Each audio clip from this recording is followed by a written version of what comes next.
El verbo to be en pasado, que significa fui o estuve. Para ello necesitamos separarlos en positivo como en negativo. Pero antes necesitamos ver la estructura. La estructura está debajo del título que dice: necesitamos el pronombre personal, was o were, que son las conjugaciones del verbo to be en pasado, not, si es que fuera negativo, más el complemento.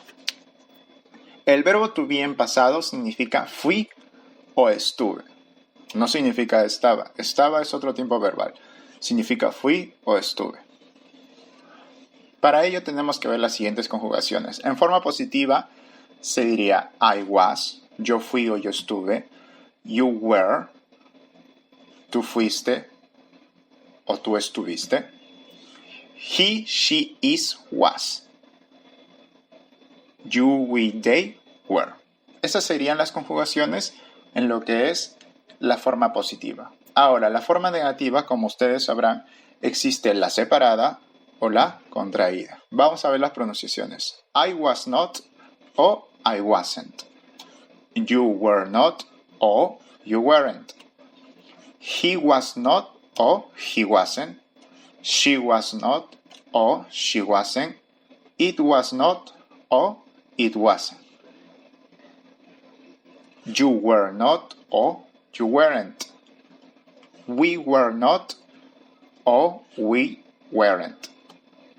They were not o we o they weren't. Todas esas son las pronunciaciones que tienen que ser tanto positiva para lo que es negativo. Vamos a ver con los ejemplos para que se nos quede mejor. Los ejemplos de was o were. I was a baby.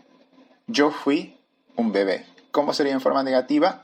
I was not a baby o I wasn't a baby. Yo no fui un bebé.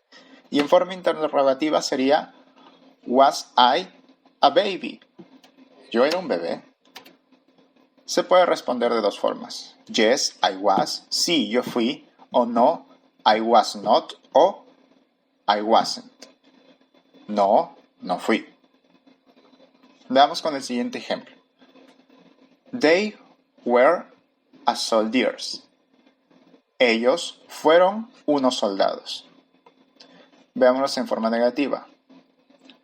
They were not o they weren't a soldiers, que significa ellos no fueron soldados. Ahora, en la forma interrogativa, veremos que were they a soldiers, que significa ¿fueron ellos soldados? Hay dos formas de responder. Yes, they were. Sí, ellos fueron. O no, they weren't. O they were not, que significa no, ellos no fueron como respuesta. Esos son los dos ejemplos, tanto para lo que es un pronombre con was, con conjugación was, o un pronombre personal con conjugación were. Eso sería la clase de lo que es el verbo to be en pasado.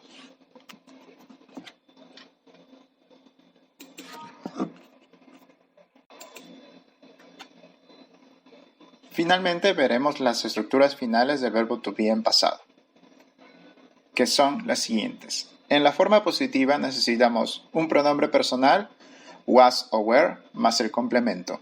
En negativo necesitamos el pronombre personal, más was o were, más not, que niega la oración, más el complemento.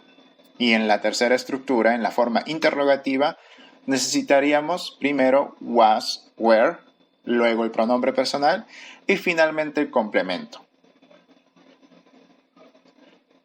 Por favor, en tu cuaderno me escribes 5 oraciones positivas, negativas e interrogativas usando el verbo to be en pasado. En otras palabras, usando las conjugaciones was o were.